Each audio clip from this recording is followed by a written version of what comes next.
గద్దెనెక్కి గర్జిల్చుతున్న రారాజు కీర్తి కూడా తెగ బిర్రవీగి పెడదారి పడితే నడి వీధి పాలు కాదా. ఓ గమ్యమున్న చరణం అది సవ్యమైన చలనం, గగనానికైన ఎదురీదే గూవల సాగడం. ఏ దారి లేని పయనం అది గాలివాటు గమనం, దరికించుకుంటూ చెలరేగే వెల్లువై దూకడం. నేల తల్లి ఒడిలోన ఉన్న పసిగరిక బెదురుతుందా, ఎంత పెద్ద సుడిగాలికైన తల వంచి ఒదుగుతుందా. నీలి మబ్బులతో మేలమాడగల మర్రి కొమ్మ కూడా పిల్లగాలి కొనవేలు తగిలిన వణికి ఊగిపోదా.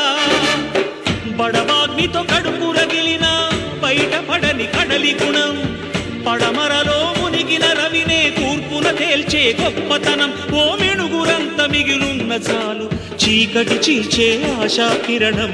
గద్దెనెక్కి గర్జిల్చుతున్న రారాజు కీర్తి కూడా తెగ బిర్రవీగి పెడదారి పడితే నడి వీధి పాలు కాదా. ఏటికొక్క అమవాసకైన దీపావళొకటి రాదా, కటిక చీకటి కంటి కాటుకై కళలు దిద్దిపోదా.